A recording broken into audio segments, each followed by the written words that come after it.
parmi nous avec Kiara. On enchaîne directement avec le sujet. On enchaîne directement avec les sujets. Mais d'ailleurs, tiens, Sylvia Laoubé m'a envoyé un message pour dire qu'elle est en train de t'envoyer pas mal de chourailles. Hein. Tout le monde s'y met. Les pauvres, je te taquine. Non, on va commencer. Donc voilà, on commence avec la rubrique parmi nous parce que comme je disais tout à l'heure, hier, c'était le 25 avril. Et en Italie, on fête comme chaque année l'anniversaire de la libération d'Italie. Pour moi et pour beaucoup des autres Italiens, c'est une fête qui est très importante parce que c'est la commémoration déjà de la fin de la Deuxième Guerre mondiale et la fin de l'occupation fasciste et naziste au pays. Donc aujourd'hui, c'est une période historique quand même assez particulière où on voit qu'il y a une recrudescence de fascisme, donc de l'extrême droite en général en Europe. Et pourquoi je pensais à la Pâque au Sénégal qui s'est récemment passée? Parce qu'effectivement, la religion au Sénégal, c'est un exemple qui peut être pris un peu par tous, parce qu'on voit des mosquées, des églises qui sont côte à côte. Voilà, les gens ne font pas la différence selon l'appartenance religieuse. Et les jours de Pâques, voilà, on prépare l'engalar qui vient donner à tout le monde. Que tu aimes bien d'ailleurs. Hein? Bien sûr, moi j'aime bien tout, hein, j'ai pas de problème, sauf le soup kanja. Sauf le Soup kanja. Et le tchibouquetcha. Bon, je retourne au sujet. Voilà. Donc, cet échange d'un plat, que c'est un geste tellement commun aujourd'hui au Sénégal, c'est un geste qui est assez révolutionnaire si on pense aujourd'hui. Parce qu'aujourd'hui, accepter, respecter, accueillir la diversité et partager sont des actes profondément révolutionnaires. Parce que partout dans le monde, on voit il y a cette tendance à s'enfermer. Sylvia, bon, il y a beaucoup de Sénégalais qui la connaissent. On a vu pas mal de rubriques sur elle. C'est notre Laoubé italienne. Et elle c'est ma deuxième cousine. C'est la deuxième cousine, voilà, qui elle nous suit d'ailleurs, je la salue. Elle fait pas mal de choses au Sénégal et avec les Sénégalais et pour le Sénégal. Et comme chaque année, elle a organisé le Sed Lengalar à Thiès. Donc on peut regarder peut-être les reportages que c'est elle qui a fait. Et moi, j'ai juste mis la voix, mais le texte, c'est à elle quand même. Allez, on regarde. Il était une fois un pays africain où les églises et les mosquées étaient bâties les unes à côté des autres, où l'être humain était respecté en tant que personne et non selon de cruelles discriminations. Un pays où les familles étaient unies et fêtaient ensemble les jours des fêtes des uns et des autres. Et même dans la pauvreté, les portes étaient ouvertes pour partager ce qu'il y avait, peu importe dans quel bâtiment on rentrait pour prier Dieu.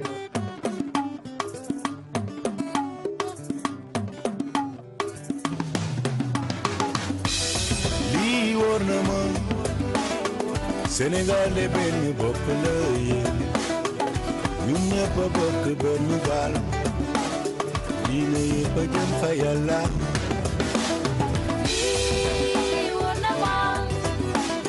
Sénégal benn bopp la ñun ñëpp a bokk benn gaal diine yëpp a jëm fa Yàlla.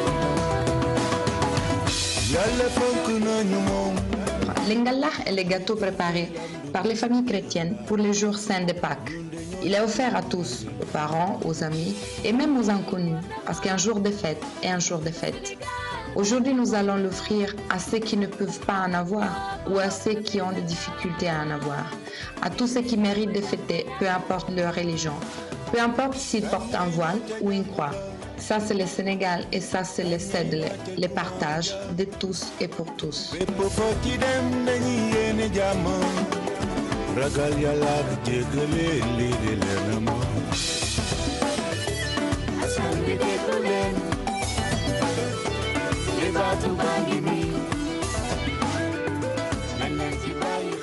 C'est vrai qu'elle est parmi nous depuis très longtemps et elle fait ça depuis très longtemps, le Sed de l'engalar. Voilà, pas seulement le Sed de l'engalar, voilà, c'est en général parce que Sylvia quand même elle habitait longtemps au Sénégal.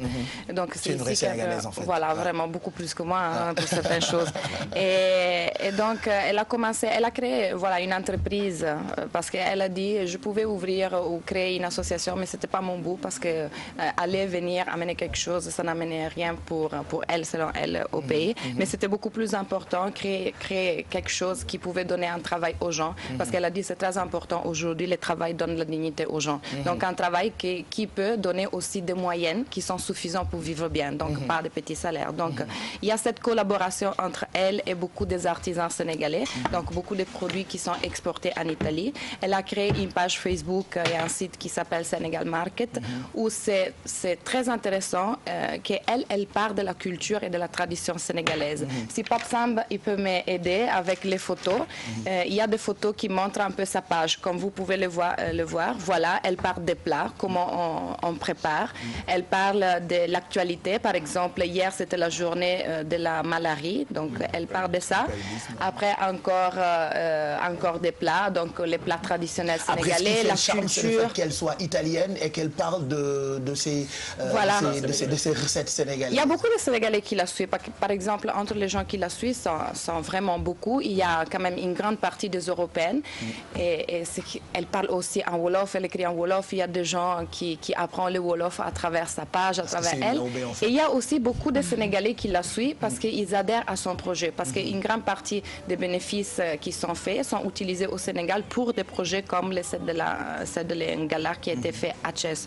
Donc pourquoi je l'ai uni à la fête de la libération italienne? Comme je le disais, nous on vit dans deux pays parce que l'Italie et le Sénégal sont deux pays qui sont assez libres. Donc voilà. Et nous on est grandi dans la liberté. Et donc on donne certaines libertés comme acquises. Elles ne le sont pas. Par exemple au Sénégal, on est habitué à ce partage. Mais il faut le dire qu'il y a des gens qui ont favorisé cette ouverture. Et il faut que les gens pensent que ce n'est pas donné. Il y a des pays où cette liberté n'est pas là. Donc le Sénégal est un exemple, mais il faut se battre tous les jours pour que ça reste. Donc voilà. Mais il y a aussi une petite surprise. Il y a Mafous qui a fait une petite vidéo. Et voilà. Si la régie peut le lancer.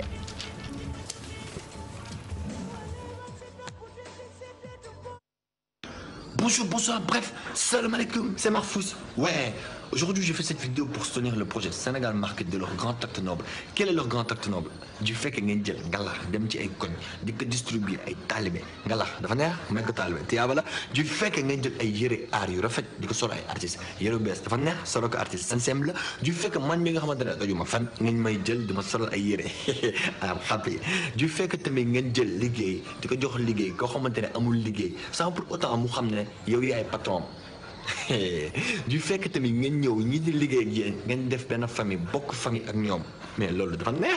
Du fait que yeneen donc man je dis que Sénégal Market c'est à soutenir parce que li ngeen def ñi koy def bëriwul macha allah man ma ko je vous soutiens vous me soutenez on se soutient. Donc je vais dire en anglais vite fait li ma wax léegi nii comme ça mu tëdd ak jàmm ngeen yéen si jàmm ma yéen si jàmm. I'm very very happy to Sénégal Market because they solal yu yére they may yu ngalax they are a family they give you liggéey. Sénégal Market is the one thing is a good. Voilà, Marfous que nous aimons tous. Il fait partie des premiers comédiens à imiter Sylvia ils sont sur des Internet. Amis, ce qui est intéressant, ils sont devenus des amis par la suite. Grâce à ça, donc, voilà. Cool. Et bon, je vais conclure avec les contacts pour les gens qui sont intéressés à connaître un peu plus Sénégal Market. Donc, ils peuvent écrire à senegalmarket@yahoo.it. Il y a la page Facebook que, comme je vous dis, elle est super. Donc, Sénégal Market, vous le pouvez trouver. Et même le site internet senegalmarket.it. Sylvia, elle m'a dit de saluer Fama et le sœur Keita, qu'elles sont ses collaboratrices au Sénégal. Et je conclus avec une phrase que c'était dans son vidéo. Ce n'est pas la dimension du don qui est important, mais la dimension du cœur qu'il offre qui est important. Voilà. Merci à toi, merci Chiara pour parmi merci nous. Merci à vous. Wow, merci. Donc, je t'amène le chouraï quand il arrive. C'est le chouraï spécial, attention. Mankoy xaar, merci.